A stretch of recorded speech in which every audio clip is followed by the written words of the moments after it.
నమస్తే ఫ్రెండ్స్, నేను మీ Sony. Welcome back to అమ్మతో వంట. ఈరోజు అమ్మతో వంటలో రెసిపీ వచ్చేసి మామిడికాయతో ఒక మంచి చట్నీ చూపించబోతున్నానండి. ఇప్పుడైతే ప్రాసెస్ని స్టార్ట్ చేద్దాం. మామిడికాయని ఇలా చిన్న చిన్న ముక్కలుగా కట్ చేసుకొని పెట్టుకున్నాను. ఇప్పుడు ముక్కలన్నింటినీ మిక్సీలోకి వేసుకోవాలి. ఇలా ముక్కలన్నీ మిక్సీలోకి వేసుకున్న తర్వాత ఇందులోకి ఒక పూర్తి వెల్లుల్లి గడ్డను వేసుకున్నానండి. అలాగే టేస్ట్కి సరిపడా సాల్ట్, 1 టీ స్పూన్ పసుపు, 1 స్పూన్ కారం వేసి కచాపచాగా మిక్సీకి వేసుకోవాలి. పూర్తిగా పేస్ట్ లాగా అయితే మిక్సీకి పట్టుకోకూడదండి. ఇలాగా కచాపచాగా మనకు ముక్కలు అనేవి కనపడాలి. ఇలా కచాపచాగా మిక్సీకి పట్టుకోవాలి. సో నేను మిక్సీకి పట్టుకొని ప్లేట్లోకి పక్కకు తీసి పెట్టుకున్నాను. ఇప్పుడు స్టవ్ ఆన్ చేసి కడాయి పెట్టి అందులోకి ఒక 2 టేబుల్ స్పూన్స్ ఆయిల్ని వేసుకోవాలి.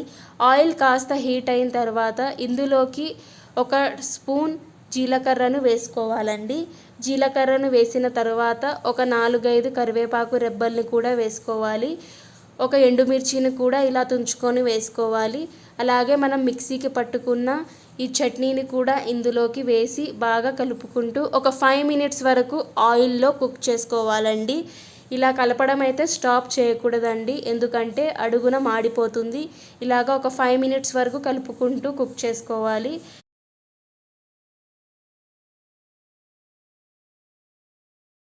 సో ఇలాగ లో ఫ్లేమ్లో పెట్టుకొని చట్నీని ఒక 5 మినిట్స్ వరకు కుక్ చేసుకోవాలండి. చూసారు కదా, చట్నీ అయితే బాగా రెడీ అయిపోయింది. అలాగే ఈ చట్నీ కాస్త ఆయిలీగా ఉంటే చాలా టేస్టీగా ఉంటుంది.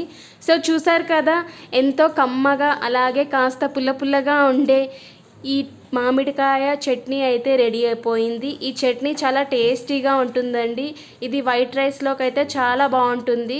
అలాగే పప్పులోకి సైడ్గా ఇది చాలా టేస్టీగా ఉంటుంది. మీరు ట్రై చేయండి. ట్రై చేసి ఎలా ఉందో కామెంట్ సెక్షన్లో కామెంట్ చేయండి. వీడియో నచ్చినట్లయితే వీడియోని లైక్ చేయండి, షేర్ చేయండి, ఛానల్ని సబ్స్క్రైబ్ చేయండి.